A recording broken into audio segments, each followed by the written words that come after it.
Magandang araw po, welcome po sa aking channel, Love9 TV. Patalasasan po, meron po ba kayong mga properties na napapabayaan or non-performing assets? Plan nyo ibenta, pero wala kayong oras sa pagbibenta nito. Kung ito'y pagkakatiwala nyo po sa amin, tawag lang po kayo sa aking numero, usap po tayo, gawa ko po ng video for free. Yes, libre po, wala po kayong babayaran. Tutulungan pa namin kayong mabenta ang inyong property.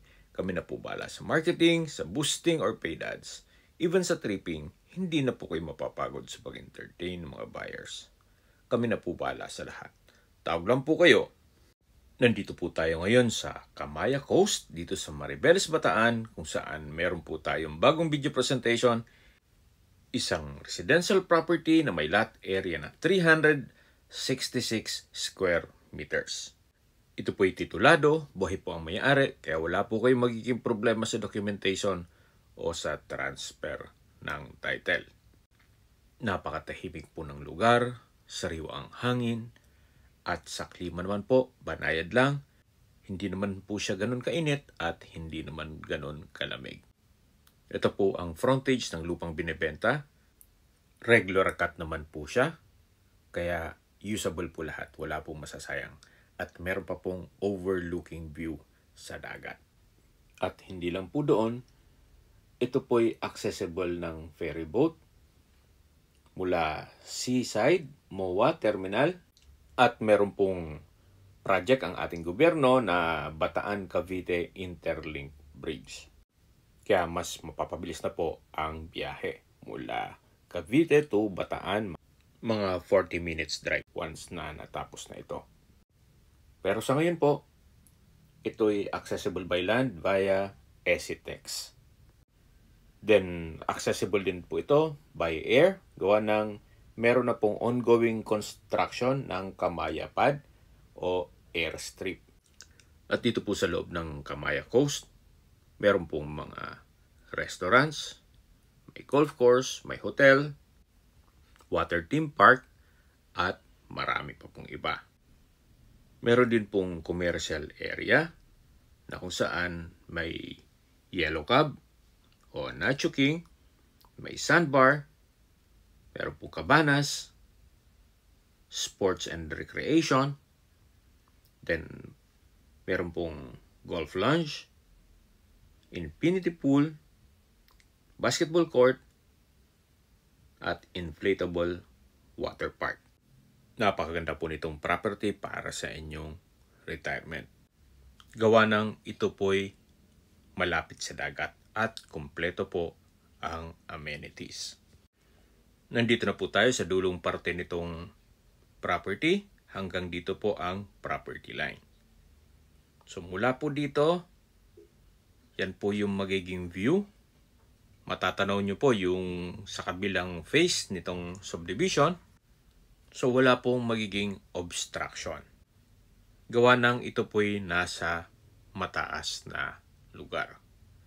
Kahit po mag 2-story house lang kayo, matatanaw nyo po ang dagat dito.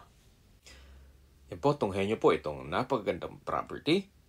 You might consider this hindi lang sa ganda nito, kundi sa presyo. Binebenta po ito ni owner below market value. Mamaya po, sa dulong parte nitong video, pag-usapan natin ang presyo nito. Habang pinagmamasdan niyo po ang kapaligiran nitong subdivision, pag-usapan na natin ang distance, location at travel time.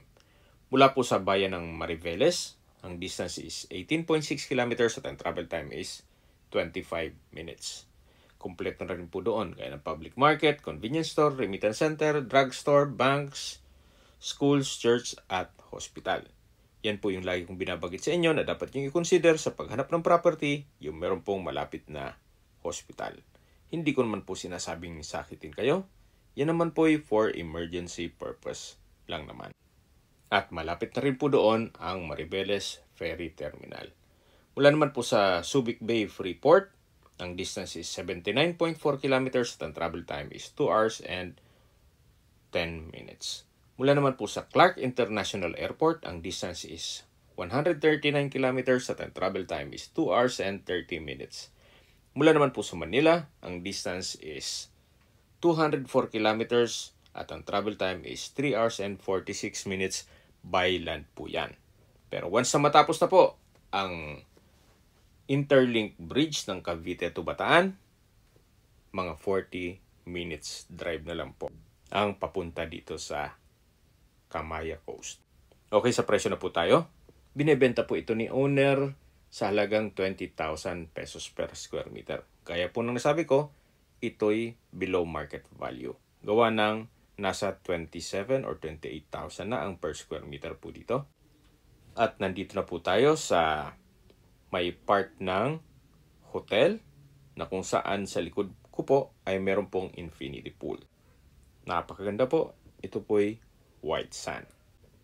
Kung ang interested buyer po ay nasa Canada, mas mapapabilis po ang inyong transaksyon gawa ng nandyan din po si owner. Pero kung dito lang din po sa Pilipinas, walang problema. Gawa ng anytime, pwede po siyang umuwi dito. Kung may mga katanungan po kayo or gusto mong magpaset ng tripping dito sa property nito, tawag lang po kayo sa aking numero. At sa mga kababayan naman natin nasa ibang bansa, meron po akong Telegram. Sa mga iPhone user naman, may iMessage. Meron din pong Imo, Skype, Viber at WhatsApp. Same number lang po, 0917-316-3399. Sa mga nagtatanong naman po ng aming Facebook, meron po aming Facebook page na Nov9TV at Facebook Reels Video. Meron din pong Telegram at TikTok.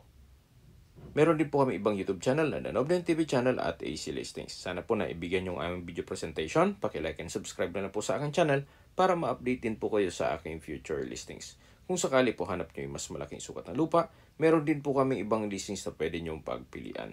Huwag po kayong mag-atubiling tumawag sa amin, then let us know your budget para malaman namin kung anong property pwede namin alok sa inyo.